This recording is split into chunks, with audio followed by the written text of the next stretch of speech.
अब तक 3 चरणों के चुनाव में लोकसभा की आधी से ज्यादा सीटें लॉक हो चुकी हैं, यानी यहां मतदान पूरा हो चुका है।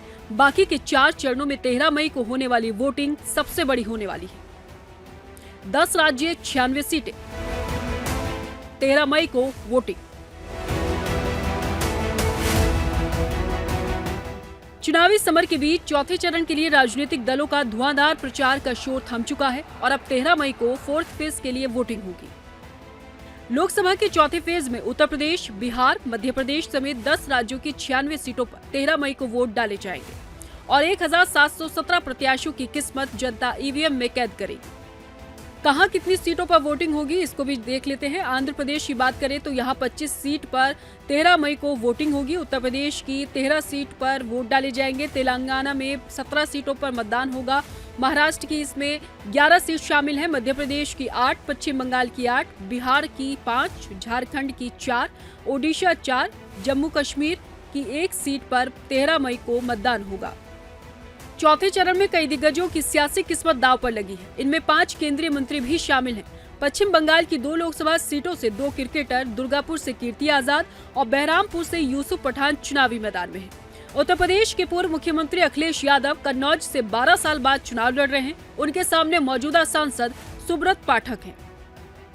चौथे चरण में किन दिग्गज उम्मीदवारों की साख दांव पर लगी है ये भी चलिए देख लेते हैं। हैदराबाद लोकसभा सीट की बात करें तो यहां से बीजेपी ने माधवी लता को चुनावी टिकट दिया है, तो वहीं एआईएमआईएम के से असदुद्दीन ओवैसी चुनावी ताल ठोक रहे हैं। लखीमपुर खीरी लोकसभा सीट की बात करें तो बीजेपी प्रत्याशी यहां अजय मिश्रा टेनी है।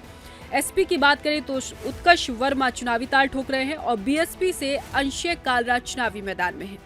कन्नौज लोकसभा सीट की बात करें तो एसपी से अखिलेश यादव जो उत्तर प्रदेश के पूर्व मुख्यमंत्री रह चुके हैं, बीजेपी उम्मीदवार सुब्रत पाठक और यहां से बीएसपी उम्मीदवार इमरान बिन जफर चुनावी ताल ठोक रहे हैं।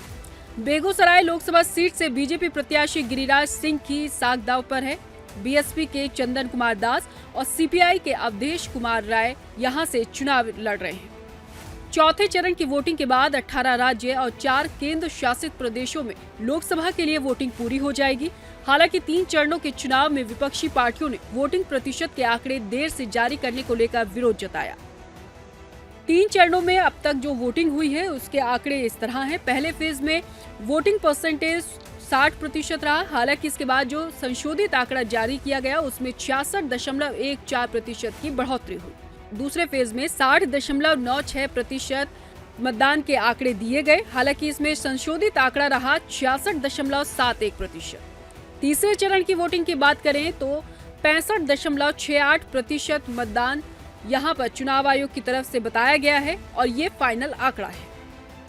11-day delay in putting out detailed turnout data, unheard of, unprecedented and unacceptable. विपक्ष की दलीलों पर चुनाव आयोग ने तर्क दिया कि आंकड़ों को कंपाइल करने में वक्त लगता है, इसलिए फाइनल आंकड़े जारी होने में देरी हुई।